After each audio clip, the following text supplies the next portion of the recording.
네, 안녕하세요. 지금 현재 시간은요, 8시가 다 돼가네요. 7시 57분. 네, 금요일 7시 57분입니다. 오늘도 영상을 제가 하나 찍어볼까 해요. 오늘 영상의 제목은요, 주도주 차트 분석법. 이 영상 하나로 끝내세요. 제가 오늘 이제 금요일장 매매하는 과정에서 어떤 식으로 이제 매물대를 해석하고, 지지와 저항을 어떤 식으로 이렇게 바라보고, 실전에서 어떻게 매매를 하는지에 대해서 설명드리는 과정에서 차트 분석을 할 겁니다. 실제 차트를 실시간으로 분석하고 어떻게 진입하는지, 어떻게 청산하는지에 대한 내용을 주로 다뤄볼 테니까요. 아직 구독과 좋아요 안 하셨다면 이제 영상 이상 2번 이상 봤다면 구독은 이제 좀 눌러주시고 시작하시면 감사하겠습니다. 예, 그럼 시작을 한번 해볼게요. 사실 우리가 차트를 배우는 이유는요, 딱 네 가지예요. 그러니까 차트 기법은요, 세부적인 타점을 잡기 위해서 보통 배우잖아요. 타이밍, 그쵸? 근데 결국에는 이 네 가지가 다거든요. 낙폭, 그쵸? 그리고 이 박스권 돌파되고 지지받고 다시 상승하는 이런 흐름이거든요. 보통 주가가 이런 식으로 뭐 일봉이든 주봉이든 분봉이든 다 이런 과정들을 거친단 말이에요. 그래서 우리가 주도주 매매할 때 가장 중요한 구간이 어떤 거냐면요, 이거예요. 돌파랑 지지예요. 무슨 말이냐, 이렇게 박스로 가던 게 어느 순간 돌파가 나오잖아요. 이렇게 팍, 그쵸? 그때 돌파 매매 1번에서 진입하는 거잖아요. 그리고 2번은 뭐예요? 지지선 매매는 결국에 돌파되고 나서 의미 있는 저항대가 돌파되면 지지가 되잖아요. 그쵸? 그래서 이 지지 구간에서 눌림을 들어간다거나, 그게 지지선 매매잖아요. 그리고 나중에 이렇게 N자형 파동으로 상승하면서 추세적으로 상승하는 그런 흐름들이 나오는 그런 과정이 많이 나오죠, 주도주에서. 그리고 이제 대차 매매와 납품 매매는요, 실제로 요 1, 2번이 제일 중요해요. 이거를 마스터 하는 게 좋아요. 주도주 매매에서는요, 이 1, 2번만 잘해도 충분히 꾸준한 수익, 큰 수익을 낼 수 있다고 봐요. 근데 나중에 이제 전업도 하시고 많은 것들을 배워가는 과정에서는요, 선물의 대차 매매라든지, 아니, 주식에서는 대차 매매라고 하고요, 주식 선물에서 대형주 선물 매매라는 거 있잖아요. 쇼 포지션으로 들어간 다음에 롱 포지션으로 청산해갖고 수익 보는 방법, 뭐 이런 것도 있고, 그리고 이제 마지막에 낙폭 매매는요, 시장이 이제 크게 하락하면서 이제 하락 추세로 들었다가 크게 낙폭이 될 때가 있거든요. 시장 악재로 인해서 전체적인 시장이 무너질 때가 있어요. 그리고 당일에도 주도주가 갑자기 무너질 때가 있고, 그럴 때 이제 낙폭 매매를 이제 진입해갖고 수익을 내는 방법이 있는데요.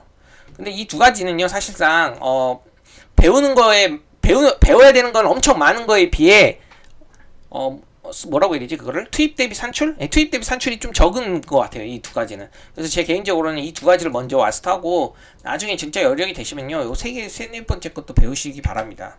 그래서 오늘은 요거 다룰 거예요, 제가 요거. 왜냐면 진짜 실제로 당일 지도주 매매는요, 1, 2번이 그냥 시작과 끝이라고 보시면 되거든요. 그러면은 이제 한번 본격적으로 내려가면서 시작을 해볼게요. 그러니까 제가 시장 주도주 매매할 때 5가지 사항을 항상 체크를 하라고 그랬죠. 뭔가요? 첫 번째, 시장 분위기를 알아야 되죠. 제가 오늘 기준으로 설명드릴게요. 미국 증시 강세 섹터를 확인을 하는 거예요. 뭐예요? 테슬라가 22%가 급등했잖아요. 그래서 국내 증시 특징적인 것들 보면, 그리고 국내 증시 강세 테마를 예상을 해봐요. 테슬라겠죠. 왜냐면 테슬라가 미증시에서 22% 강세를 보였거든요. 그리고 이제 미국 증시는 이제 하락으로 마감을 했는데, 이제 테슬라 쪽이 되게 강하게 상승했기 때문에 우리나라도 테슬라와 2차전지 관련 주식을 제가 가장 우선순위로 두고 정리를 해놨어요. 관련주들을 아침에 시작하기 전에. 그리고 두 번째로 제가 관심을 둔 건 로제와 엔터 관련주예요. 왜냐면 블랙핑크 로제가요, 최근에 신곡 아파트라는 그런 노래로요, 세계적 열풍을 일으켰거든요. 그런 로제가요, 이제 소맥이랑 그 아파트가 게임할 때 그거 쓰는 그런 뭐라고 해야 되지? 구호거든요. 그래가지고 소맥과 김치볶음밥도 영상에서 막 한국적인 그런 것들 소개하더라고요. 그러면은 소주라든지 주류 관련주들이 오늘 로제 관련주로 혹시 순환해갖고 급등할 수 있지 않을까라는 생각을 해서, 이제 얘네들 관련주, 지금 테마가 엄청 강하지 않잖아요. 모든 테마들이요. 어떤 테마들이 강한 주도 테마가 없기 때문에 엄청 강한 그런 느낌이 없잖아요. 그런 테마가. 그래서 이런 조금 신선한 테마가 좀 핫할 수 있을 것 같아갖고 요 놈을 제가 좀 관심을 뒀어요. 그리고 이제 지수는요, 최근 지수 차트를 보시면요, 삼각수렴 패턴에서 약간 이제 하방으로 좀 내려가는 흐름이거든요. 지수 차트가 역배열에서 하방에서 이제 좀 내려가는 그런 흐름이어갖고, 혹시라도 오늘 지수가 또 무너지면 해지 관련 주식들, 그런 것들이 좀 상승하지 않을까라고 봐갖고, 그 해지에서도 요즘 가장 핫한 게 방산이랑 신규 상장주기 때문에 이 세 가지 섹터를 제가 오늘 주요 관심으로, 현재 시장 분위기에 맞는 그런 강세 테마 예상을 보고 이 세 가지를 주요 관심을 뒀어요. 여기까지 이제 되셨죠? 그럼 두 번째 뭐냐면요, 실제로 제가 생각하는 그런 주식들이 수급이 쏠리면서 상승을 하느냐, 그런 것들이 중요하거든요. 그래서 주도 섹터를 파악을 해야 되는데, 제가 생각한 거에서 그 강세 패턴이 나오든 아니면 다른 데서 또 다른 섹터에서 강세 패턴이 나오더니 어쨌든 거래대금이 합이 가장 큰 섹터를요 주요 관심으로 제가 보는 겁니다. 그게 이제 오늘로 따지면 경영권 분쟁 관련주였어요. 경영권 분쟁 관련주. 이게 오전에 가장 크게 전체적인 거래대금이 많이 들어왔고요. 두 번째로는 사실 수급 분산형 장세거든요. 오늘 어떻게 보면 딱히 강한 테마가 없다라고 느껴지는 정도로 뭐 그런 확실한 주도 테마가 보이지 않았어요. 장전 한 10분, 15분 전까지 잘 안 보였거든요. 그래서 전 수급 분산형 그런 테마 장세로 봐가지고요. 오전장에 주도주를 못 찾는 상황에서 이제 경영권 관련 테마, 그러니까 경영권 분쟁 관련주들이 엄청난 돈이 들어오길래 이걸로 매매를 했는데, 어쨌든 주요 섹터는요 경영권 분쟁 관련주라고 봤습니다. 제가 오늘 탑 1 섹터로서. 그리고 세 번째 뭐냐면요, 대장주 후보를 압축해야 돼요. 이 경영권 분쟁 관련주 주식들도요 지금 뭐 막 부각을 하면서 상승하는데요. 그게 이제 시총이라든지 등락률이라든지 거래대금을 보고요. 그리고 세부적인 재료들을 보고 이제 대장주를 압축해야 되거든요. 여기가 이제 그래서 압축을 하는 겁니다. 대장주 후보를 압축해야 돼요, 일단. 그리고 재료 여부를 파악해야 되는 거죠. 뭐냐면요, 이 섹터에 영향을 주는 재료인지, 그러니까 경영권 분쟁 관련 주식들이 있다면 그 종목에 다 영향을 주는 재료인지, 아니면 어떤 종목 한에서만 해당되는 그런 이슈가 부각돼서 상승하는지, 그런 것들을 파악해야 돼요. 그래서 재료 여부를 파악하는 겁니다. 개별 이슈로 경영권 분쟁이 상승하느냐, 아니면은 종목 전체에 다 영향을 주는 이슈로 상승하느냐, 이런 것들을 체크해야 되는 겁니다. 이해되시죠? 그리고 다섯 번째가 뭐냐면요, 대장주 차트 분석이에요. 그래서 이제 제가 오늘 중점적으로 볼 게 이거 다섯 번째입니다. 대장주 차트 분석은 제가 당일 매매에서 좋아하는 차트는요, 신고가 돌파, 그리고 두 번째가 전고 박스권, 세 번째가 장기 이평선 돌파예요. 그게 왜 제가 좋아하는지 진짜 오늘 이거 중점적으로, 차트 시간이니까 이거 중점적으로 설명드려 볼게요. 이제 보시면요, 제가 이제 돌파 매매를 할 때 가장 좋아하는, 그러니까 돌파봉 매매라고 해갖고 일봉상 이런 돌파에서 매수하는 그런 매매 중에요, 가장 좋아하는 일봉 차트입니다. 이게 일봉이거든요. 일봉, 주봉, 분봉, 3분봉, 이게 1분봉이거든요. 그래서 제가 이제 단기 매매할 때는요, 이 위 두 개를 좀 많이 보는 편이에요. 일봉이랑요 1분봉 이거거든요. 그래서 당연히 신고가 돌파 있잖아요. 오늘 여기 보시면요, 고려아연이 어저께 신고가 돌파하고 나서 경영권 관련된 주식입니다. 이게 그 상한가를 가고 오늘 아침에도 엄청나게 상승했거든요. 이건 전일이에요. 신고가 돌파 그런 매매를 할 때는요, 의미 있는 박스권을 돌파할 때, 그런 이격이 크게 벌어지지 않는 구간에서 매매하는 걸 좋아해요. 그래서 굳이 따지자면요, 요런 데 있잖아요. 요런 돌파봉. 보통 돌파봉 매매할 경우는요, 이 돌파하는 그런 분봉 있잖아요. 1분봉에요. 뭐 거래대금이라든지 여러 가지를 확인하고 그 시가를 손절로 잡는데요. 어쨌든 이런 식으로 고려아연이 이런 신고가 돌파 종목에 해당됩니다. 그리고 두 번째는, 제가 두 번째로 좋아하는 건 뭐냐면요, 이 이슈가 이런 식으로 나오고 있습니다. 이슈는 따로 제가 언급을 안 할게요. 두 번째로는 뭐냐면요, 시장 주도주 박스권 돌파예요. 이게 시장 주도주 박스권 돌파, 이 두 번째가 좋아하는 게 오늘 한미사이언스가 그런 모습이었어요. 이것도 경영권 관련 분쟁 이슈가 지금 나왔거든요. 그러니까 12월 주총 앞두고 경영권 갈등 재점화가 지금 나오면서 오늘 상승을 했어요. 근데 사실 이게 이제 갈등이 재점화된다는, 아직 본격적으로 된 거 아니에요. 그냥 그런 갈등 재점화 기대감에 오른 거예요. 왜냐면 지금 시장 분위기가 뭐예요? 어저께부터 뭐가 잘 가죠? 경영권 분쟁 관련 주식이 엄청나게 잘 가기 시작했잖아요. 어제, 오늘 아침도 그랬고요. 예, 오늘 아침도 그랬고. 그렇기 때문에 이 경영권 분쟁 관련된 주식들이 딱히 강한 테마가 없는 상황에서 수급이 크게 쏠렸어요, 오늘 오전에. 그래서 제가 한미사이언스가 오늘 이제 전고점 돌파하기 때문에 여기서 이제 돌파봉 매매를 한 거거든요. 이제 밑에서 자세히 볼 겁니다. 이렇게 돌파봉에서 산 다음에 어떤 식으로 이제 대응하는지에 대해서 설명드릴 건데, 여기에 돌파봉 매매예요. 이 전고점 돌파하는 구간에서 산 그런 이런 차트를요 두 번째로 좋아합니다. 그리고 세 번째가 뭐냐면요, 시장 주도주 대세 이평선, 자기 이평선 돌파인데요. 보세요. 이렇게 바닥권에서 보통요, 이게 121선이고 241선이고 481선인데 이런 장기 이평선 매물대를 돌파해요. 이렇게 거래대금을 통해서. 그럴 때는요, 이 매물대를 강력하게 돌파하죠. 특히 좋은 재료가 부각이 되면서 그럼 강하게 탄력 있게 상승하는 그런 모습이 잘 나와요. 그렇기 때문에 단기 매매는요, 항상 단기 매매는 제가 지금 보시면요, 신고가 돌파, 매물대가 아예 없잖아요. 그쵸? 그러니까 물려있는 사람이 하나도 없는 상태, 그런 종목을 좋아한다는 거예요. 이것도 그쵸? 이 구간만 보면요. 그리고 세 번째도 보시면 이것도 이 구간만 보면은요, 기간을 길게 보지 않고 제가 지금 특정한 이런 설정된 구간만 보면요. 이해되시죠? 그래서 이 세 가지를 일단 체크를 해요. 제가 단기 매매에서 좋아하는 차트가 신고가 돌파, 전고 돌파, 장기 입형 돌파, 그쵸?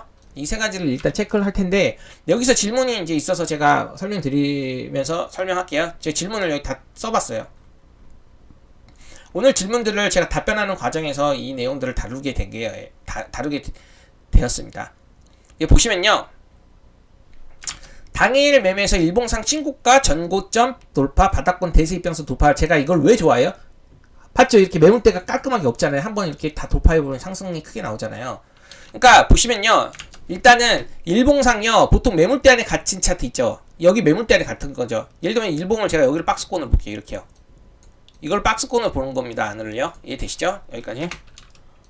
이걸 박스권으로 보는 겁니다. 지금. 아이고. 박스권을 봐볼게요. 일봉상 보통 매물대 안에 갇힌 차트 있잖아요. 일봉상에 일봉. 이게 일봉이거든요. 그럼 당일 주가가 오르다가도 떨어지는데 불규칙적인 등락이 나온 모습이 잘 나와요. 무슨 말이냐면 여기 보세요. 이 일봉대 매물대 안에서 갇혀갖고 이렇게 거래량이 나오면서 이렇게 상승하잖아요. 그럼 중간에 이 매물대 여기에 물린 사람들이 있을 거 아니에요. 이런 데서. 아이고.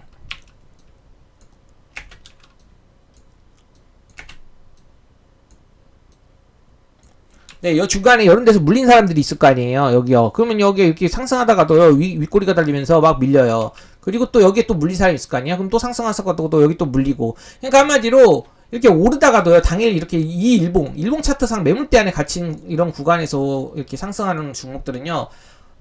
좀 불규칙하게 움직이면서 윗꼬리 달리면서 자주 밀리는 모습들이 나와요. 왜냐면은 이 모습이 잘 나오는 이유가 알다시피 물려있는 사람들의 탈출 욕구. 여기서 물려있는 사람들의 탈출 욕구가 강해서 나타나는 현상이에요. 그렇기 때문에 이런 일봉 매물대 안에 갇힌 종목들을 좋아하지 않아요. 일봉상. 그리고 또 이런 종목들 있잖아요. 이런 건 역배열이 힘이 강할수록 이런 윗꼬리가 너무 자주 등장해요. 보세요. 상승 하락하다가 역배열에서 이렇게 올라오는 것들 있잖아요. 강하게 이렇게 윗꼬리 역 매물대에서 다 물려갖고 지금 이렇게 탈출하고자 벼르고 있는 사람들한테 이렇게 탈출 기회를 주는 거잖아요. 그렇기 때문에 저는 이런 종목은 좋아하지 않아요. 당연히 좋은 이슈가 나오더라도 역배열이나 박스권 안에 갇힌 그런 일봉 모습을 보이는 종목들은 좋아하지 않습니다. 이해되시죠? 첫 번째. 그러면은 두 번째는 뭐냐면요. 하지만 신고가나 전고점, 바닥권, 박스권 돌파. 그쵸? 무슨 말이냐? 이런 지금 이거 전고점 돌파거든요. 한미사이언스 전고점 돌파. 그리고 바닥권, 박스권 돌파. 그러니까 무슨 말이냐면요. 이 신고가 있잖아요. 아까 보여준 이런 신고가 돌파 종목이라든지 아니면 이렇게 전고 돌파 종목이라든지 아니면 바닥권 이렇게 바닥 박스권 이렇게 돌파한 종목들 있잖아요. 이런 것들은요.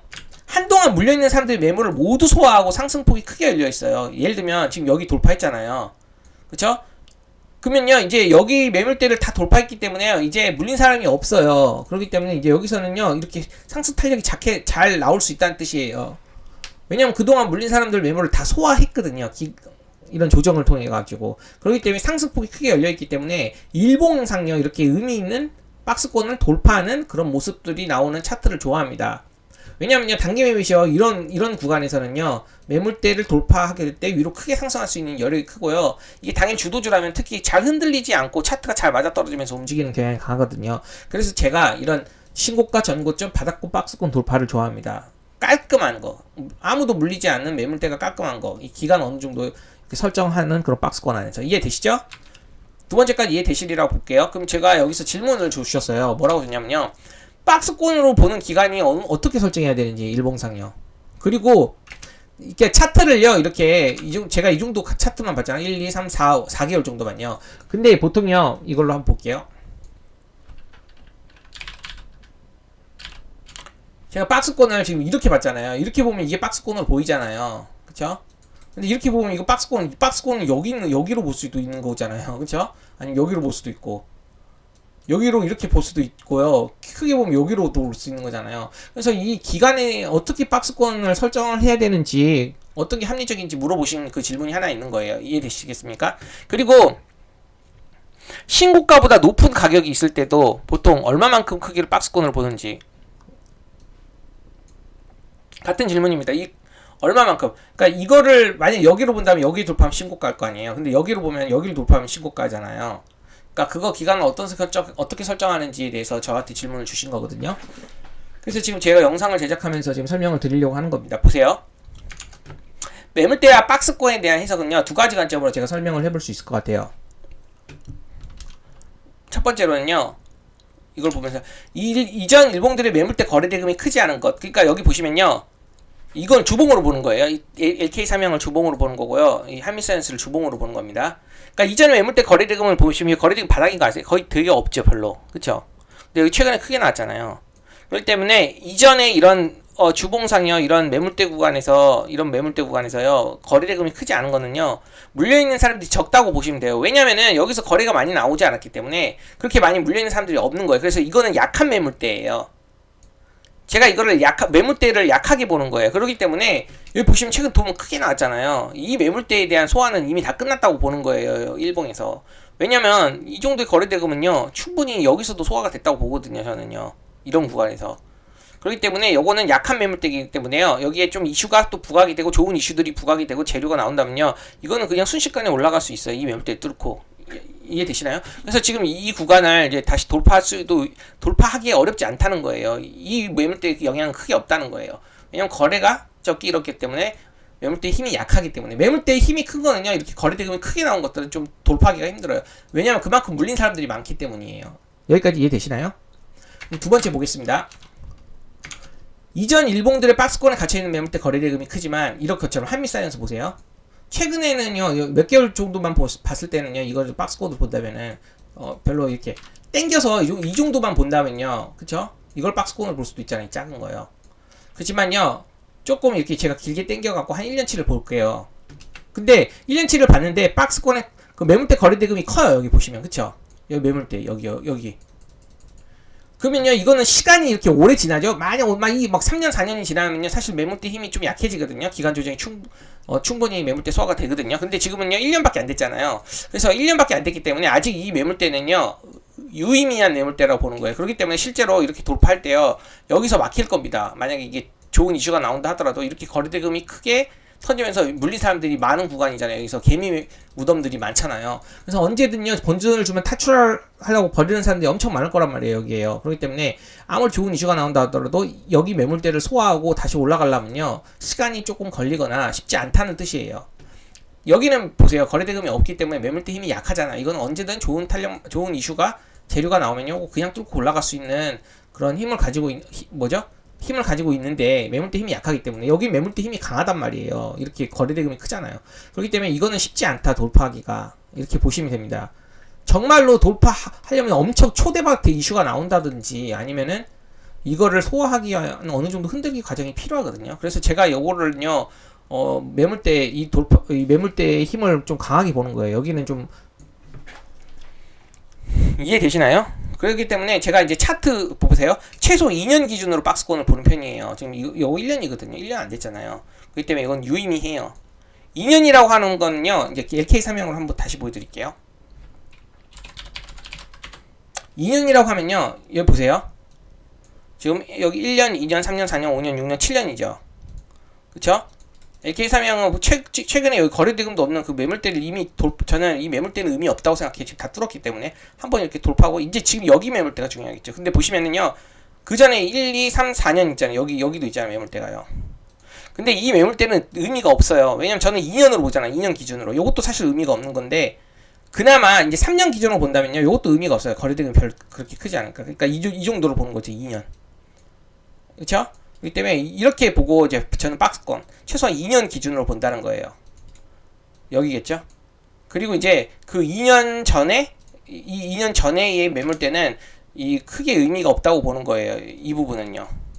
이 부분. 왜냐면은 방금 설명했듯이 시간이 지나면서 그 매물대 힘이 좀 약해지거든요. 왜냐면 여기 물렸던 사람도 시간이 지나면서요, 판다거나 이런 식으로 그런 손절을 한다거나 아니면 그런 식으로 물량을 던지기 때문에 좀 매물대의 힘이 약해집니다.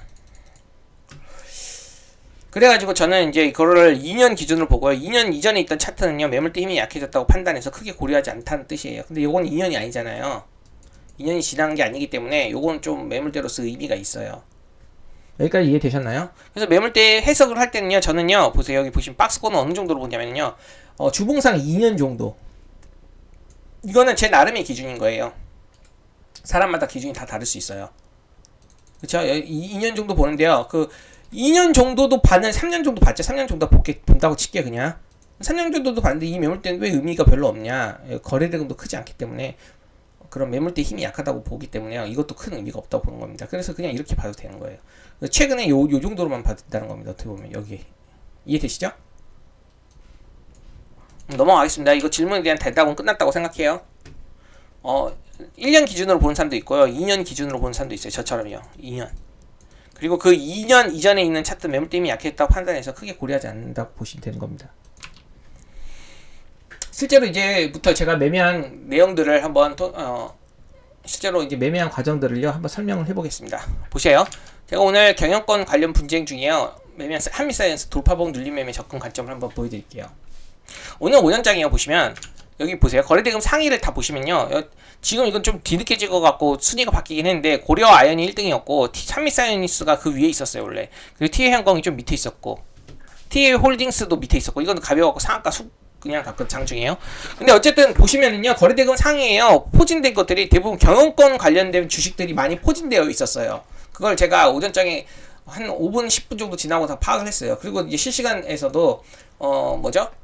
경영권 부재 관련주들이 많이 뜨고 그래서 오늘의 이제 주도주는요 오전장에 이거겠구나. 경영권 부재 관련주가 어제 이어 오늘도 오전장에 좀 강한 흐름을 보일 수 있겠구나 라고 판단을 했죠. 그리고 나서 실제로 이렇게 공략을 한 거예요. 한미사이언스 여기 보시면요 이렇게 돌파하는 모습 보이시죠? 오전장에 이렇게 가다가 한번 내리면서 보여드리겠습니다. 다시 좀 내려야 될 것 같은데요. 예, 여기 보시면요 제가 이렇게 매매를 한 거예요. 제 관점을 먼저 한번 보여드릴게요.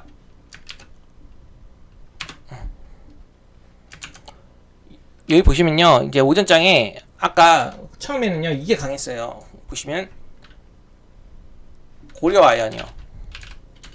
고려아연이 어제에 이어도 오늘 이렇게 오전장에 엄청나게 강하게 움직이더라고요. 이렇게 상승하는. 저 1분 이거 4분 만에 엄청나게 스트레이트로 상승하죠. 그래가지고 이게 한미사이언스를 제가 이제 선택한 이유는요 오늘 경영권 분쟁 관련된 주식에서도 차트를 조금 중시했기 때문이에요. 왜냐면 이거는 이미 이격이 크게 벌어졌잖아요. 어저께 상한가 가고 오늘 아침에까지 이렇게 급등하면요 분명히 이거는 좀 이연상 가기 쉽지 않다고 생각하고 접근하기 못하겠다고 이격이 이미 크게 벌어졌잖아요. 그렇기 때문에 이거는 부담스러워서 공격적으로 매매를 못했어요. 1등이더라도 당일 거래대금이 1등이고 차트도 이게 1등이더라도요 약간 차트적으로 이격이 너무 크게 벌어졌기 때문에 이거는 하지 못했고 그 대신 한미사이언스를 공략한 이유를 보시면요 보세요. 보시면요 이거 거래대금 크게 터지죠. 3분 봉상 막 100억대 넘게 터지고 또 경영권 관련 그런 재점화가 이제 막 시작되려고 하는 거고 이제 아까 그 고려아연은 이제 거의 이제 막바지잖아요. 막바지라고 보긴 좀 힘들 수 있겠지만 어쨌든 그 진행이 많이 되고 있는 상황이어갖고 이제 다시 재점화되고 있는 한미사이언스에 관심을 가졌는데 어저께부터요 큰 거래대금이 나왔어요. 어저께 1000억 이상대요. 그리고 이제 의미 있는 박스권을 돌파하고 그리고 오늘 또 한번 전고점을 돌파하는 그런 구간이 여기였거든요. 그럼 여기서 이제 제가 돌파봉으로 공략을 한 거예요. 여기서 공략한 다음에 보세요. 한 여기서 4% VI 직전에 던지고요. 한 5, 6%도 던졌던 것 같아요. 그리고 나서 나중에 이제 이 구간 있잖아요. 이 구간이 지지로 한번 사용될 거라고 판단을 하고 지지로 조금 들어갔다가 바로 여기서 올라가지 않고 또 밀리다가 올라가길래 한 1% 청산하고 마지막에서 이런 바닥 있잖아요. 저 이걸 원했거든요. 이런 흐름. 근데 여기서 샀는데 여기 저점 이탈을 해가지고 바로 손절로 날렸습니다. 이해되시죠? 여기까지. 그렇기 때문에 오늘 여기서 수익을 잘 받고 여기서는 좀 못 봤다고 보실 수 있어요. 이런 식으로 본 거예요, 제가. 그러면요, 제가 이제 여기서 이제 매물대 해석하는 법을요, 실전에서 어떻게 매물대를 해석하는지 이걸 보여드릴게요. 보세요. 일단 이거를 본격적으로 보기 앞서서 이 질문에 대한 답을 먼저 해결을 해드릴게요. 여기 보시면요, 이렇게 나왔어요. 저지바 라인도 이게 저지바 라인이라는 게 뭐냐면요, 저항이 지지로 바뀌는 라인이에요. 그러니까 이렇게 돌파되면요, 지지가 되잖아요. 그러니까 이걸 보여드리지 않고 이걸 보여드리기 낫겠네. 제가 최근에 3양을 올렸거든요. 이게 돌파되고 나서, 그쵸? 의미 있는 구간 돌파되고 나서요, 지지되죠. 그쵸? 그러면 제가 뭐라고 보냐면요, 이 저항이 돌파되면요, 이제 지지가 된다라는 논리로 이 눌림목을 공략을 했던 거예요. 그런데요, 이제 이분이 물어본 거는 뭐냐면요. 저항이 지지로 바뀌는 라인이 있잖아요. 여기잖아요. 근데 이게 지지로 되는데 이게 저항대를요. 여기 꼬리로 보는지 아니면 요 몸통으로 보는지 기준이 제가 바뀐다는 거예요. 그래서 어떨 때는 캔들 몸통으로 보는 것 같기도 하고 어떨 때는 꼬리로 보는 것 같기도 하고 이거 어떤 건 또 어떤 식으로 그렇게 매번 달라지는지 궁금하다. 이거에 대한 질문을 제가 지금 드려볼게요. 그리고 나서 오늘 한미사이언스를 설명하는 게 훨씬 더 이해가 빠를 것 같아요. 이해되시죠? 여기 보세요. 이제 여기서 한 10% 정도 던진 거거든요. 지지받고 갭상승할 때 던진 거예요. 이거를 한번 설명드리고 나서 재료적 관점이라든지 여러 가지 관점을 설명드릴게요. 보세요. 한미사이언스를 일단 보시면 한미가 아니었지. 지금 방금이 LK3형이었죠. LK3형을 일단 보시면요. 매물대에 대한 그 설명을 다 했습니다. 여기 매물대는 약해졌다고 이제 거래대금도 없고요. 그래서 최근에 이제 요 정도까지만 의미 있다고 보시면 돼요. 여기가 아니라 요 정도까지요. 그쵸?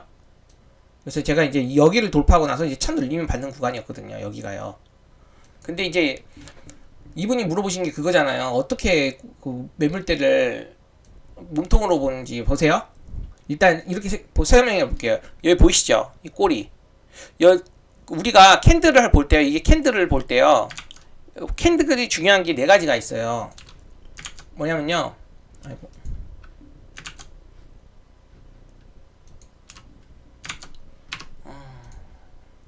볼게요. 캔들에서 중요한 네 가지가 있는데 이렇게 캔들 있잖아요. 이런 캔들이요.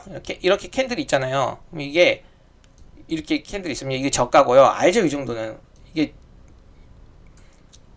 이렇게 캔들이 이런 식으로 어떻게 해서 요걸로 볼게요. 요걸로 저가, 시가, 그리고 여기 종가, 여기 고가거든요. 시종고자라고 하거든요. 보통요. 아주 기초입니다. 알죠? 그 정도 그냥 넘어갈게요. 앞서 영상에서 자세히 설명드리니까. 그러니까 보통요. 이제 제가 매물대를 볼 때는요. 이렇게 봐요. 이 의미 있는 구간 있잖아요. 이 최고점을 봐요. 이 최고점 보이시죠? 이 최고점. 이 최고점을요. 이렇게 선으로 긋습니다. 그럼요. 돌파 매매할 땐 진짜 기준이 되게 간단해요. 뭐냐면요. 최고점을 돌파할 때 돌파 매매하면 돼요. 여기 있죠. 여기 돌파할 때 여기서 돌파 매매로 들어가면 돼요. 이해되셨죠? 지금까지는. 그러니까 저항대를 돌파할 때 돌파 매수한다. 아주 엄청 심플하고 간단하죠? 확실하죠? 최고점을 돌파할 때 돌파 매매하는 게 제가 제일 좋아하거든요. 근데 눌림은 조금 애매해. 기준이 달라지잖아요. 눌림을요. 이렇게 돌파하고 나서 눌림을요. 그럼 최고점을 돌파하고 나서 여기 눌리면은 여기서 사는 거 아니냐? 이렇게 보는 거죠. 이해되시나요? 여기가 이제 저항이 돌파되고 나면 이제 여기서 눌림이 되는 거잖아요. 그렇죠? 근데 눌림이 딱 보세요. 여기서 딱 이 고점 얼마죠? 2,475원을 돌파하고 나서 2,475원에서 사나요? 제가 지지 받을 땐? 아니에요. 지지는 그렇게 접근 안 해요. 돌파는요. 최고점을 돌파할 때 매매해갖고 당일 주도주 당일 매매든요. 일봉 매매든 최고점을 돌파할 때를 의미 있게 보는 거거든요. 근데 눌림은 조금 달라요. 이 저항대 가장 높은 저항대를 돌파하고 눌림을 잡을 때는요. 제가 어떻게 눌림을 설정하냐면은 이 매물대 그러니까 사람들의 거래가 많은 구간들을요. 제가 선으로 그어요. 이 최고점에 물린 사람들이 많겠죠. 그 다음에 어디가 많겠어요? 시가 여기요. 눌러볼게요. 그리고 또 이 시가는 여기에 고가이기도 하잖아요. 고가 부근이기도 하잖아요. 그쵸? 고가 부근이기도 하고 종가 부근이기도 하죠. 의미 있는 구간 제가 그었죠 지금. 그리고 여기도 의미 있죠. 여기 꼬리 있잖아요. 꼬리. 이 고가요. 이 꼬리. 여기다 제가 이렇게 그어볼게요. 제가 지금 의미 있는 구간을 이렇게 세 구간을 구웠어요. 그쵸? 이건 선이잖아요. 선인데 제가 영역으로 잡는 겁니다. 이제 뭐죠? 그거는 눌림은요. 그 눌림 영역은 제가 어떻게 설정을 하냐면요. 눌림 영역은요.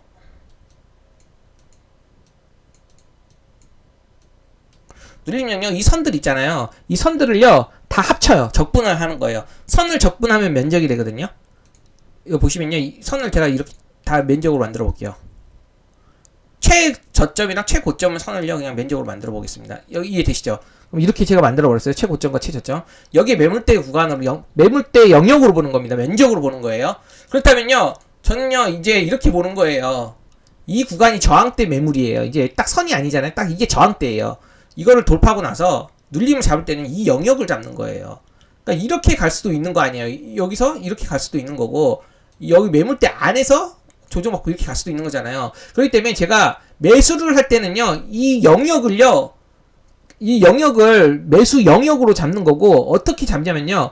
이 영역 최상단에서 최하단 이 사이 있잖아요. 이 사이에 딱 3분할로 5분할, 20, 비중 20% 들어간다면요. 같은 간격으로 3분할을 하든 5분할을 하든 그런 식으로 하는 거예요. 이 영역대만 이탈하지 않는다면요. 다시 이렇게끔 상승할 때 던지는 거죠. 잡힌 수량에 따라. 이해되시나요? 그래서 저희 기준은 명확해요. 여기서. 가장 이런 매물 구간이 많은 구간들을요. 이렇게 영역으로 잡아가지고 돌파될 땐 최고점을 돌파할 때 매수를 하면 되지만 나중에 눌릴 때는요. 이 영역에서 잡아갖고 왜냐면 정확하게 그 저항이 지지가 되는 그 포인트 라인 있잖아요. 라인에서 딱 맞아떨어지는 게 아니거든요. 그래서 그 의미 있는 최고점부터 매매가 많이 되는 이런 구간 있잖아요. 시가 보통 제가 잡을 때는요. 시가 고가 그쵸. 시가랑 고가를 많이 잡아요. 그걸 선으로 그은 다음에 그 최저점과 최고점 영역을 잡았고 이렇게 잡는 거예요. 그래서 이렇게 여기서 잡은 다음에 이렇게 던지는 거예요. 그래서 여기서 물어보신 게 이거잖아요. 제가 이거 차트를 봤죠 지금 방금. 아이고. 보세요. 저지바 라인이 어떨 때는 캔트 몸통으로 보시고 어떨 때는 꼬리로 보시냐. 그러니까 눌림을 잡을 때는요. 제가 이렇게 보시죠. 그 지금 꼬리랑요. 이 매물이 많은 구간 최저점 이 시가 있잖아요. 이 시가 부분. 이거를 최고랑 최저랑 최고를 다 색으로 칠했어요. 영역으로. 그 다음에 이거를 그냥 제가 그걸 보는 거예요. 저지바로 그냥 보는 거예요. 저지바 라인이라고는 하지만요. 저지바 영역으로 하는 게 더 정확하겠네요. 늘림을 잡을 땐 영역으로 잡아갖고 설정을 하는 거예요. 이해되시죠? 그럼 제 기준이 몸통으로 보는 거랑 꼬리로 보는 거를 다 시그마 선을요 면적으로 바꿔가지고 이렇게 영역대로 해갖고 잡는 거예요. 이해되시죠? 다 지우면은 이렇게 됐잖아요. 그래서 이렇게 딱 포인트 개념 여기가 딱 여기를 잡았다 눌림으로 뭐 여기를 잡았다 이렇게 딱 한 선으로 딱 잡는 게 아니라 선의 개념이 아니라 매매를 할 때 그 영역이 개념으로 보는 거예요. 이렇게 눌림을 할 때는 이 최고점이랑요 이런 구간들 있죠. 매매가 많은 구간들 이런 구간들을 이렇게 잡은 다음에 최고랑 최저를 색칠을 해가지고 이렇게 쌓아요. 면적으로 만들어요. 그리고 나서 이제 이걸 돌파하고 나서 여기를 보는 겁니다. 이해되시죠? 이제 설명 안 해도 되겠죠? 영역으로. 이거 설명될 거라고 생각하겠습니다. 그리고 이분이 이제 또 이걸 물어봤어요. 보시면요. 최근에 스윙으로 매수하신 LK 삼형 종목 선정 관점. 이걸 물어보신 거죠? 왜냐면 제가 이제 저항 돌파하고 나서 지지가 되는 이 영역에서 산 거거든요. 그런데 궁금한 게 있으셨어요. 제가 이걸 탑2 기법이라고 했거든요. 제 스윙 기법 관련된 그런 서적에 탑2 기법이라고 적어놨는데 끼가 좋은 건 알겠으나 이 LK 삼양이라는 종목이 끼가 좋았어요. 보세요. 막 곱등락이 막 나오잖아요. 그건 알겠대요. 그것까지는. 그런데 재료가 좋은지는 잘 모르겠고 그러니까 이게 어떤 재료 이게 어떤 테마로 형성되고 또 어떤 재료가 있는지 그 좋은 걸 모르겠대요. 찾아봐도. 그리고 이제 마지막으로는요. 이제 기법상이요. 마스터 라인이라고 이렇게 마스터 라인이 뭐냐면요. 제가 좋아하는 기법 세 가지가 중첩되는 구간이에요. 이평선이든 무슨 매매 그러니까 이분은요. 마스터 라인은요. 세 개가 겹쳐야 되거든요. 내가 좋아하는 세 개의 기법이 겹쳐야 되는데 이 사람이 봤을 때는요. 두 개밖에 없다는 거예요. 뭐냐면 저지바 라인 방금 보였죠? 저항이 지지가 되는 라인 그리고 21선 이평선 기법 한번 보여드릴게요. 무슨 말이냐면 이분이 얘기한 건 이런 뜻이에요. 우선 기법적으로만 설명드릴게요. 기법적으로 설명드리면 이분이 설명드린 게 보세요. 저항이죠. 이 저항대 가장 고점 돌파했죠. 그리고 나서 21선이죠. 이 노란색 21선이거든요. 그러니까 여기서 이제 매매하는 관점에서는 두 가지 기법밖에 안 겹쳐요. 저항 매물대가 이제 지지가 되는 저항이 돌파되면 지지가 된다. 이런 논리로 매물대 지지 구간에서 접근하는 거 그리고 21선에서 접근하는 거 이 두 가지밖에 안 겹친대. 근데 이분이 못 본 게 있어요. 이거 기준봉이거든요. 무슨 말이냐면 이렇게 큰 거래대금 1000억대가 넘는 이게 1000억대 넘을 때 이렇게 선이 나오거든요. 이 1000억대, 1400억대 나오면서 이 전고점을 돌파했잖아요. 이런 박스권 전고점을 돌파했잖아요. 그럼 이게 기준봉이 된단 말이에요. 이게 이제 기준봉이 되는 거예요. 기준봉이 이게. 그러면요. 기준봉 중심선 라인에서 제가 보통 매수를 하거든요. 여기 보시면 이 중심선 라인이잖아요. 중심선 라인. 그쵸?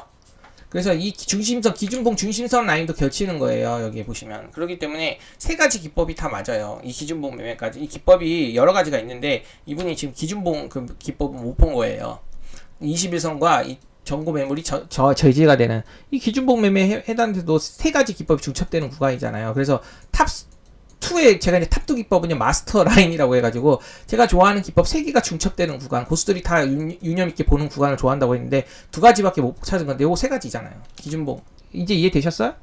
기준봉이라는 거는 의미 있는 그 박스권을 돌파할 때요, 이 몸통과요, 이 C가를요, 중심을 그어가지고, 그 중심선 부근에서 방금처럼 영역을 설정해서 잡는 거예요. 늘림을. 그러니까 기준봉 매매에도 해당이 되는 겁니다. 그래서 이분은 마스터 라인이 아니라고 했는데 제가 3개 보여드렸으니까 됐죠? 3개 들어가요. 그리고 또 기준선도 들어가는데 굳이 거기까지 4개, 5개까지 들어가는데 굳이 거기까지 설명할 필요는 없을 것 같고 3개만 들어가면 마스터 라인이라고 했거든요, 제가. 그리고 뭐예요? 재료가 좋은 건 모르겠대. 그러니까 재료가 뭐 있냐 이렇게 물어보는 거예요. 근데 제가 이거를 이제 매매 공략하기 전에 이놈의 그 이력을 봤죠. 어떤 걸로 부각이 돼갖고 이렇게 상승이 나왔는지를 체크를 해봐야 돼요. 그럼 뭐가 있었냐면요. 이게 최근에 이제 전기차 화재 있잖아요. 전기차 화재 관련주 강했던 거 아시죠? 2차 전기차 화재. 이게 새로운 약간 테마로 엮여가지고 최근에 좀 강했던 그런 기억이 있습니다. 관련주로 뭐 여러 가지가 있잖아요. 그래서 이제 이게 전기차 화재 관련주였어요. 그걸로 이렇게 많은 이렇게 급등락을 보였는데 그것뿐만이 아니라요. 이 2가지 이것뿐만이 아니라 최근에 자율주행 관련된 그런 이슈도 있었고 예전에 그리고 전기차 이슈 그리고 전기차 화재 이슈 그리고 이제 개별적으로 뭐 일본 지사 개설 소식 부각으로도 이렇게 최근에 이렇게 급등을 했고요. 그리고 최근에 어저께인가 여기 시가갭이 뜰 때는요 뭐로 떴냐면요 LK 삼양 스페이스X 스타링크 한국 서비스 이런 관련 이슈로 떴어요. 우주항공 쪽으로 이제 이슈가 붙었어요. 그러니까 보통요 인기주 끼가 강한 거 있잖아요. 끼가 좋은 거는요 테마의 색은 바꿔요. 예를 들면 A 테마가 있고 B 테마가 있고 C, D가 있어요. 근데 과거에 끼가 좋았던 종목은요 A 테마로 또 상승을 보이다가요 나중에 A 테마가 죽고 B 테마가 상승하죠. 근데 이게 B로도 또 엮여요. 테마가 옷을 잘 갈아입어요. 테마의 옷을 잘 갈아입어요. 끼는 그대로 가지고 있으면서 테마의 옷을 갈아입으면서 상승의 명분을 만들어 갖고 움직여요. 지금 이게 LK 삼양이 그런 관점에서 보시면 되겠습니다.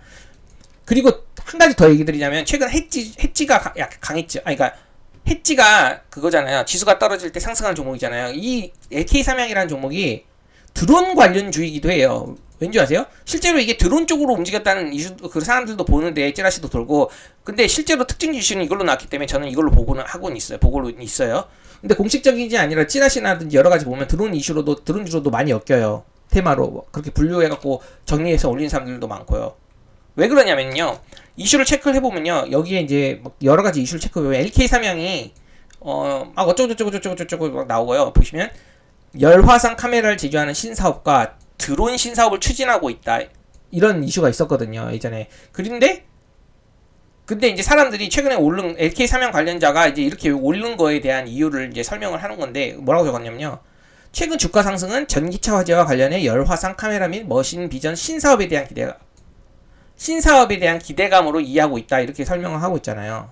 그리고 자사주 매입에 대한 부양 계획은 없다. 이런 식으로 10월 24일자 기사 중에 나왔는데 이 드론 그런 있잖아요. 신사업 관련된 이슈로도 이렇게 부각이 되면서요.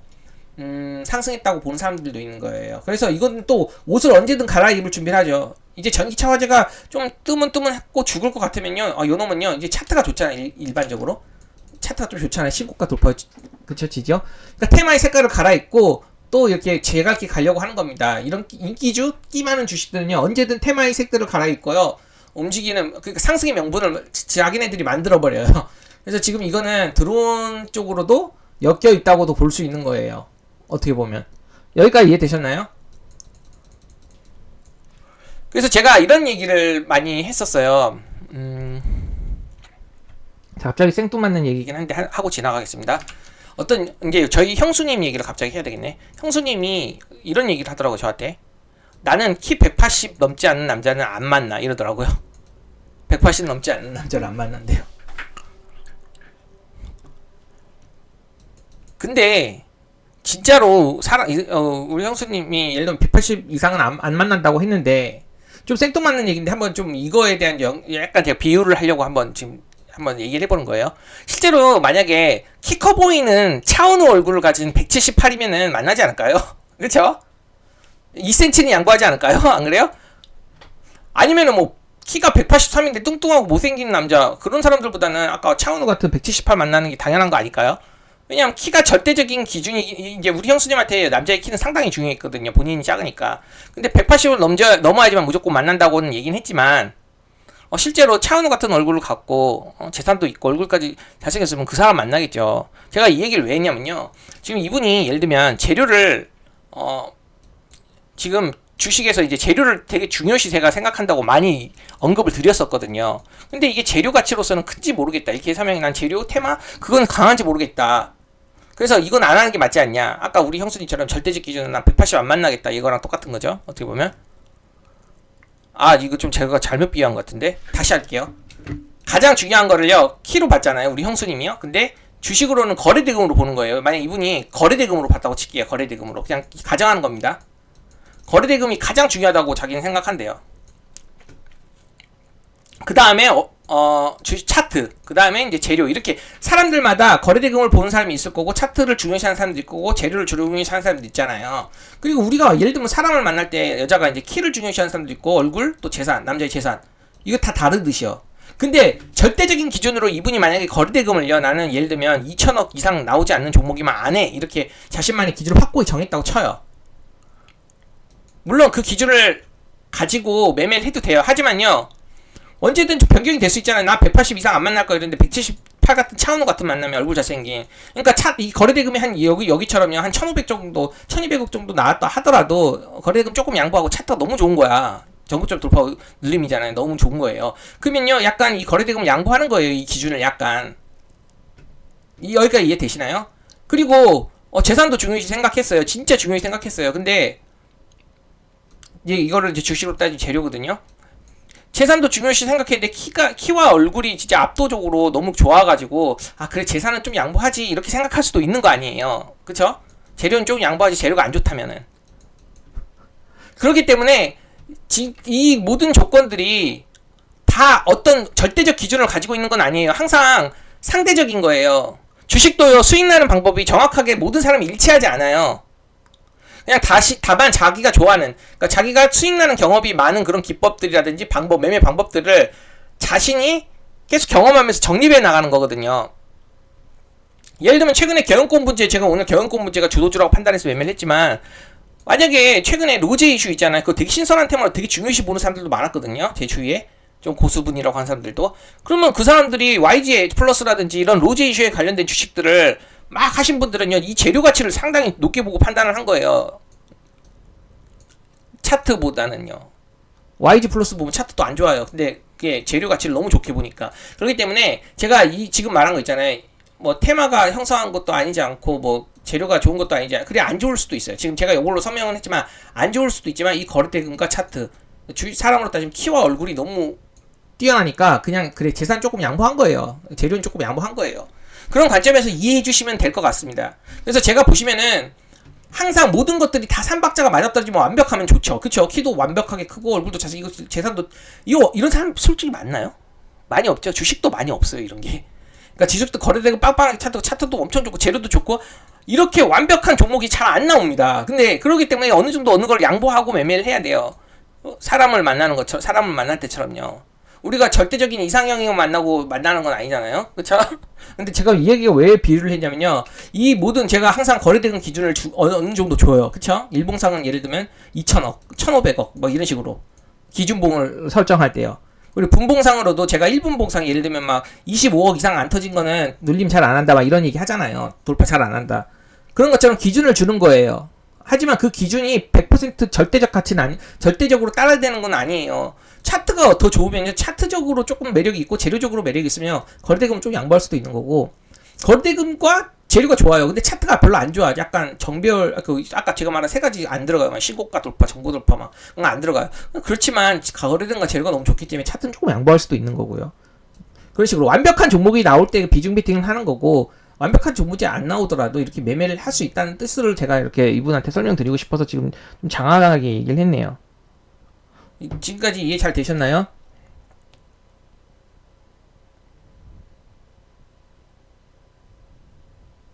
잠시만요.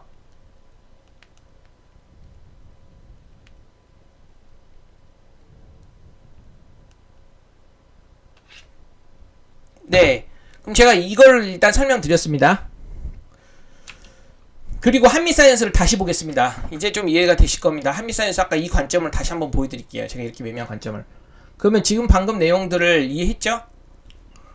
그 설명을 한 걸 이해해서 한미사이언스를 보고 다시 설명하면 조금 이해가 좋을 것 같아요. 이 한미사이언스를요, 오늘 보시면요, 이 매물대를 이제 이 정도를 매물대 경영권 분재 관련된 그런 분위기가 좋아서 이제 이 종목을 봤는데요. 오전장에 보시면요, 어때요? 1분봉으로 일단 보고 3분봉으로도 같이 볼게요. 거래가 엄청 많이 터지게 이렇게 보이시죠? 이 검은색 25억 이상이고 이거 50억 이상이거든요. 그럼 의미 있는 매물대를 이제 여기 구간들이 이제 매물대일 거 아니에요. 여기 있는 구간들이요. 그래서 쟤는 어떤 거라고 그랬죠? 제가 아까 최고점을 돌파할 때 좋아한다고 그랬죠. 진짜 돌파는 쉽지 않아요? 매매하기가? 보세요. 여기 최고점 설정을 해갖고 이 선 라인을 돌파하면요, 여기서 매매를 하면 되는 거예요. 돌파 매매는. 돌파 매매는 어떻게 보면 되게 간단해요. 최고점을 돌파할 때 매수하면 되니까. 그러니까 이 종목을 돌파 매매로 접근했다면요, 이거 돌파복 나왔잖아요. 이거를 이 돌파복 나올 때, 그리고 거래대금이 100억 이상 터지잖아요. 경영권 분쟁 관련주 강세 속에 이제 이 종목이 전고점을 돌파하고 여기 보시면 100억대 나오고 돌파됐잖아요. 그러면 여기서 만약에 여기 이 3%짜리인데 여기서 돌파할 때 접근했다고 쳐요. 그러면 손절은 여기로 맞추는 거예요. 이 돌파봉의 시가. 나중에 더 자세히 살펴볼 텐데 돌파봉의 시가를 보통 손절을 맞춰요. 시가 이탈을 안 했잖아요. 그렇기 때문에 다시 상승할 때 던질 수 있는 거죠. 근데 여기서 만약에 지금 이 돌파의 그런 관점은 이해되셨죠? 이 최고점을 돌파할 때 접근을 한다거나 돌파 직전에 아니면은 뭐 어저께 전고 매물대를 안 봤다 하더라도요. 이게 왜 이 선이 없지? 이 선을 한번 설정을 해 놓을게요.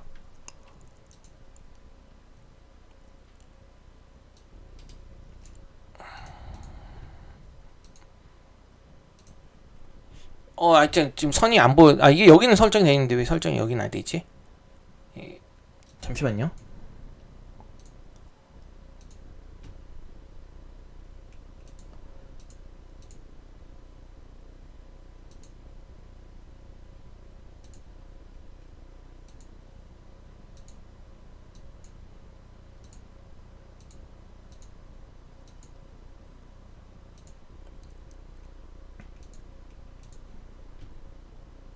네, 됐습니다. 여기 보시면은요, 여기 보이시죠? 여기에 전고점이잖아요. 전일 고점이 이게 전일 고가거든요. 딱 돌파할 때 매수하면 되는 거예요. 여기서 돌파할 때 큰 돈 들어올 때. 그러면 손절가는 여기 시가로 잡는 거고. 그럼 돌파보면 시가 이탈 안 했으니까, 그쵸? 이렇게 상승할 때 몇 퍼센트씩 한 5%까지 수익을 취할 수 있는 기회가 있었겠죠?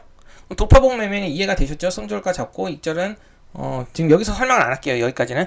근데 제가 이제 아까 그 매물대에 대한 설명을 했기 때문에 매물대에 대한 것들을 자세히 다룰게요. 제가 만약에 여기를 이 윗꼬리 돌파하는데 여기서 제일 거래가 많은 구간이 어떤 구간이에요? 여기서 보시면요, 이 윗꼬리 고점. 아까 제가 의미 있는 그런 선들을 그어갖고 그걸 매물대의 영역으로 보는 거라고 했잖아요.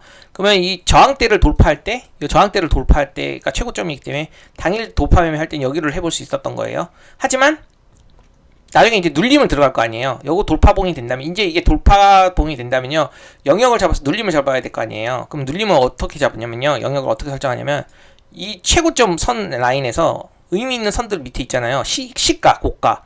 여기 윗꼬리 보이시죠? 이 고가의 선을 짚고, 그쵸? 여기 선, 시가의 그 선 긋고, 지금 여기가 제일 아래로 됐죠. 그쵸? 그러니까 제가 보통은 제일 의미 있는 구간을 보는 게 고가랑요, 여기 매물대가 많은 구간이에요. 이 윗꼬리. 이해되시나요? 그럼 지금 이 구간을, 뭐라고 해야 되지? 고점이랑요, 이 윗꼬리 고점이랑, 그리고 또 이 시가 부분, 많이 시가 고점이잖아요. 여기서도. 그러니까 여기 구간에서 매매가 많이 됐다고 보는 거고, 이거를요, 이 선으로 돼 있는 걸 영역으로 아까 같은 작업을 해주는 거예요. 적분을 하는 거죠. 면적을 만들어 버리는 거예요. 최저점에서 최고점까지.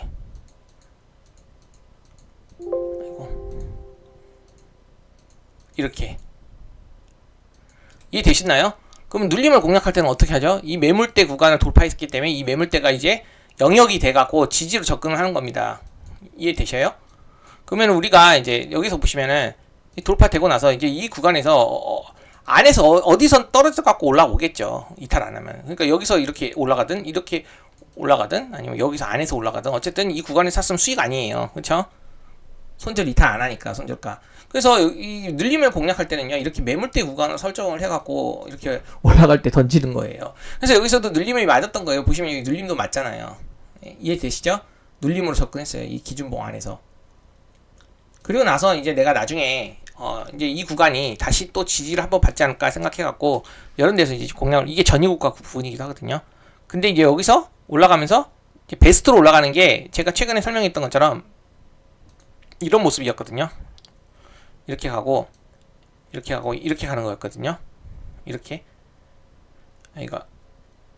이렇게 가기를 원했어요. 이런 식으로. 근데 이제 여기서 이 21선 저항에 막히고 밀렸죠. 그렇기 때문에 여기서 손절을 해버린 거예요. 여기 두 번째로 들어갔을 땐 손절을 한 겁니다. 여기서 이해되시죠? 원래는 이 매물대 구간을 좀 지지받고요. 이제 경영권 문제 관련주가 크기 때문에 이 정도 거래량을 다시 압도하면서 다시 한번 다시 상승하지 않을까라고 봤는데 떨어졌길래 이 저가 있잖아요. 여기 저가를 손절을 짧게 잡은 거예요. 여기요.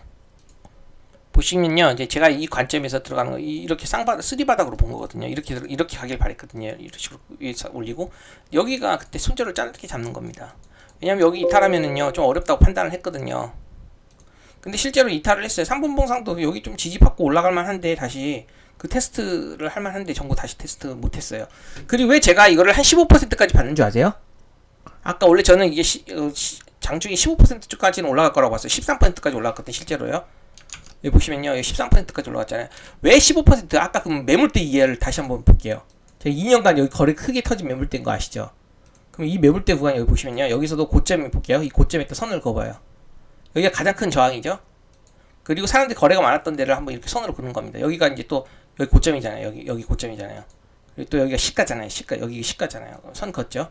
그리고 여기가 또 시가잖아요. 그럼 이 최저점이랑 최고점이랑요, 이 구간에서 매매가 많이 일어났다고 보는 겁니다. 이해되셔요? 매매가 많이 일어났다고 보는 거예요. 그렇다면은 이 매물대 저항은 사실 뚫기가 어렵잖아요. 여기 저항을요. 거래대가 크기 때문에. 근데 여기 보시면요, 여기가 한 45,000 넘는 한 15% 구간이었어요. 그래서 요 정도까지 갈 거라고 본 거예요, 원래. 이해되시나요? 요 정도까지는 가지 않을까? 요 정도까지는요. 이해되시죠? 왜냐면 이 매물대 구간까지는 한번 테스트 할 거라고 본 거거든요. 여기요. 그리고 여기는 뚫기가 좀 쉽지가 않을 거예요. 여기 보세요. 거래대금. 이 매물대의 힘은 강하단 말이에요. 물린 사람들이 엄청 많아요. 그렇기 때문에 이거는 좀 쉽지가 않을 건데 어쨌든 요 정도까지는 갈 거라고 본다라고, 여기 돌파가 되고 나서 한 15%는 오를 거라고 본 거예요. 지금 이제 차트적으로 제가 이해되나요? 이 주봉상요, 의미 있는 매물대가 이제 이런 구간이기 때문에 이런 구간까지는 한번 슈팅이 나올 거다. 오늘 돌파했으니까. 또 주도주여서 힘이 좀 셌으니까 이게 주도주 관련된 주식들이. 그러면 이해가 지금 되실 겁니다. 이제 이 사미사이언스의 매매 관점이. 그럼 거의 다 한 것 같은데요. 예. 마지막으로 이제 시간이 좀 오래 걸려도 천천히 해볼게요. 마지막으로 테슬라, SK, 하이닉스 관련주들을 제가 에이징랜드를 공략을 했거든요. 여기 보시면요, 오늘의 탑3 섹터를 보면요, 오늘이 아니구나. 오늘 맞네. 오늘 경영권 분쟁, 이건 제가 다시 바꿔야 돼요. 이거 아닙니다. 보시면은 경영권 문제 관련주가 가장 강했거든요, 오전장에. 그리고 나서 이제 반도체랑 제약바이오 쪽이 좀 강했는데, 이 반도체가 오늘 이런 이슈가 났어요. SK 하이닉스 테슬라의 최대 1조 원 규모 어쩌고 소식 속 테슬라 반도체 관주주 간직하거든. 그 중에 이제 에이징랜드, YG 링크, 파두 뭐 여러 가지가 있어요. 에이징랜드를 제일 좋게 본 거예요. YJ 링크랑 파두도 좀 좋게 보긴 했는데 에이징랜드를 가장 좋게 봤어요. 그 거래대금이 가장 좀 괜찮았거든요. 차트랑요. 한번 다시 볼까요? 보시면요, 테슬라, SK 하이닉스 관련주 작년 이슈부터 제가 체크를 해놨었어요. 작년 이슈부터 체크를 했는데 장중에 이제 이슈가 좀 부각이 됐거든요. 여기 보시면요, 요거잖아요. 요거 테슬라, 그렇죠? 가장 제가 이제 관심을 뒀던 종목인데 실제로 장중에 이제 부각을 받고 상승을 하는 모습이 나왔는데요.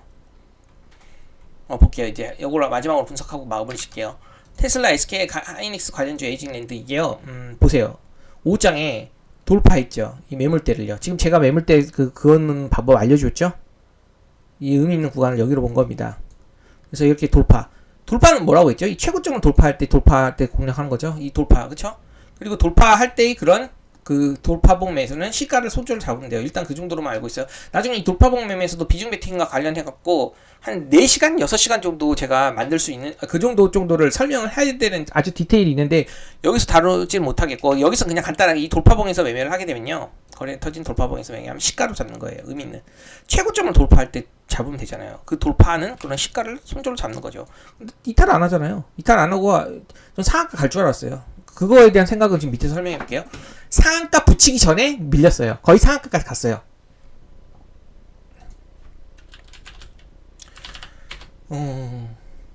28.36%다 1% 남기고 밀렸거든요.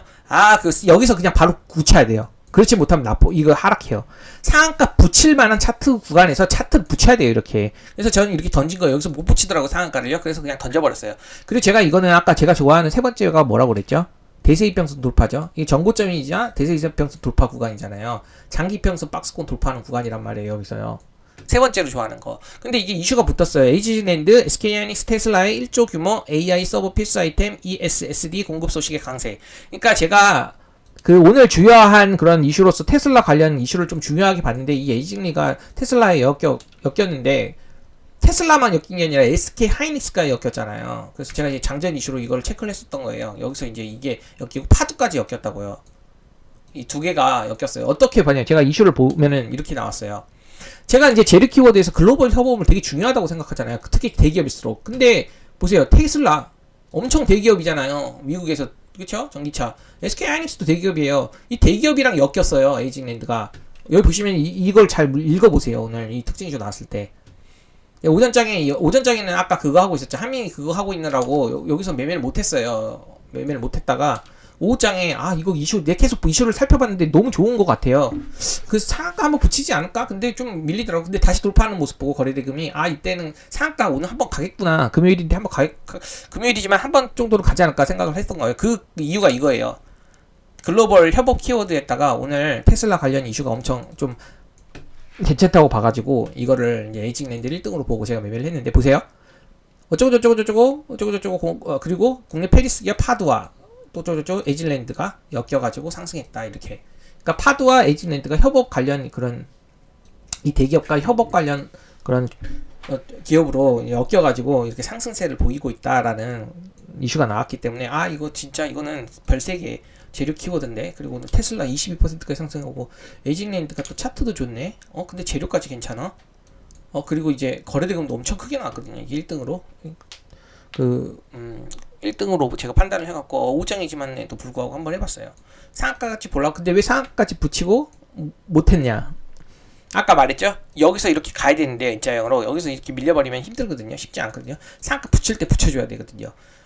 그럼 나중에 보세요. 이 매물대 구간이 한번 눌리면 지지가 될 수 있다고 판단을 하기 때문에 매매를 해볼 수 있었어요. 만약에 여기서 이 양봉이 안 나오고요. 그냥 여기서 이렇게 밀리죠? 그럼 제 눌림 영역에서 했을 거예요. 근데 여기서 한번 크게 거래량이 터지면서 급락을 했거든요. 그래서 안 했어요. 눌림은. 그러니까 눌림은요. 실시간 상황을 좀 봐야 되거든요. 예를 들면요. 보세요.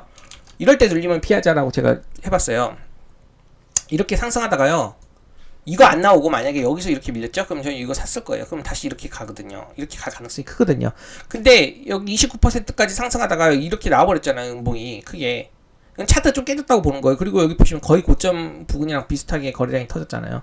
좀 턴 것 같은 것 기분이 드는 거예요. 그래서 매매는 눌림을 안 했어요. 하지만 여기서 만약에 눌림을 했다 하더라도 아까 여기 봤죠? 이 매물대 구간을 이제 영역으로 잡아갖고 이거를 영역으로 잡았다 하더라도 여기서 잡혔겠죠? 이제 잡혔겠죠? 그리고 나서 한 3% 상승해갖고 수익을 볼 수 있었겠지만 이 모습이 나왔기 때문에 눌림은 피했던 거예요. 만약에 이렇게 나왔으면 했을 거란 말이에요. 이렇게. 근데 지금 이렇게 가버리고 나서 여기서 거래 터지면서 급락이기 때문에 이건 눌림에서 좋지 않아요. 그래서 항상 눌림을 하기 전에는요. 그 전에 과정들이 좀 중요해요. 어떤 식으로 움직이는지. 예를 들면 오늘 한일단조가요. 해지 테마 중에서 장중에 또 지수가 빠지면서 갑자기 부각이 되면서 급등을 하더라고요. 빠르게요. 그래서 이거 좀 괜찮겠네. 돌파는 놓쳤습니다. 저도. 여기가 이제 돌파 구간이었는데. 그런데 거래량도 크게 나왔다. 한번 눌림 해볼까? 라고 생각을 했는데 보세요. 상승 VI 걸리고 나서 바로 급등하는 척하면서 팍 내리꽂죠. 그때 거래대금 보세요. 엄청 크게 터졌죠. 이럴 때 단기적 고점이 가능성이 크고요. 여기서 물린 사람도 엄청 많이 나오게 돼요. 그러게 되면요. 이건 눌리면 잘 안 통해요. 단기 큰 고점에서 이렇게 그 음봉으로 깔려버리면 단기 급등하고 여기서 음봉으로 크게 깔리면서 거래 터지면 여기는 고점이기 때문에 물린 사람 엄청 많기 때문에 이걸 다시 살려주긴 힘들거든요. 그래서 이럴 때는 매매 안 합니다. 근데 실제로 이게 어떻게 움직였냐면 여기 보세요. 크게 움직였다가 이렇게 빠졌다가 이렇게 이거 어떻게 버텨? 솔직하게 눌림했으면 수익 봤을 수도 있겠지만 여기서 만약 눌림했으면 이거 당연히 손절했죠. 안 그래요? 이렇게 움직일 거라고 생각하고 어떻게 매매해서 수익 내요? 이건 현실적인 매매 방법이 아니죠. 이걸 수익을 봤다면 이건 운이죠. 이해되시나요? 그래서 분봉상요 이렇게 급하게 오르는 거 있잖아요. 급하게 오르면서 거래대금 키 터지면요, 그게 제가 단기 고점이라고 많이 본다고 이제 이전 영상에서 설명드렸기 때문에 이렇게 단기적으로 크게 급등하고 내리꽂으면서 고점에서 이렇게 거래가 터지면서 음봉이 나오면요, 일봉도 마찬가지겠지만 그럴 경우에는요 눌림하지 않는 게 좋아요. 그런 경우는요 눌리면 하지 않는 게 좋습니다. 이해되시죠? 이걸 왜 설명드렸냐면 요거랑 약간 비슷한 느낌이 들어가지고 요것도 그래서 눌림을 안 했거든요. 근데 이게 거래대금이 아주 최대로 터지진 않았죠. 상한가 갔다가 또 붙이는 것도 아니고, 그래갖고 눌림이 한 2-3% 정도 반등을 오긴 했는데 이게 원칙적으로 저는 안 한다는 겁니다. 이런 거는. 그럼 지금 여기까지 설명을 좀 오늘도 길게 했네. 제가 말이 좀 많아갖고 이분 제가 질문을 3가지를 다 드렸어요. 그쵸? 이 3가지를 다 드렸어요. 드리는 과정에서 오늘 매매랑 연관을 해갖고 좀 자세하게 설명을 했습니다. 매물대, 그리고 그 매물대를 캔드 몸통으로 보냐 꼬리로 보냐 이거에 대한 대답, 그쵸? 그리고 LK 삼양 매매 관점, 그리고 마지막으로 이제 박스 기간은 어느 정도로 보냐 이런 것들이죠. 그래갖고 오늘 질문에 대한 대답이 다 됐을 거라고 판단을 하고 이 정도까지만 하겠습니다. 오늘 좀 시간이 오래 걸렸는데요. 내용 좋았다면 구독과 좋아요 부탁드리고, 오늘 설명한 그런 매매 방식들을요 앞으로도 계속 필요한 부분이 있으면 설명하도록 하겠습니다. 오늘 여기까지 하고 마감하겠습니다. 내용 좋다면 구독 좋아요 부탁드려요.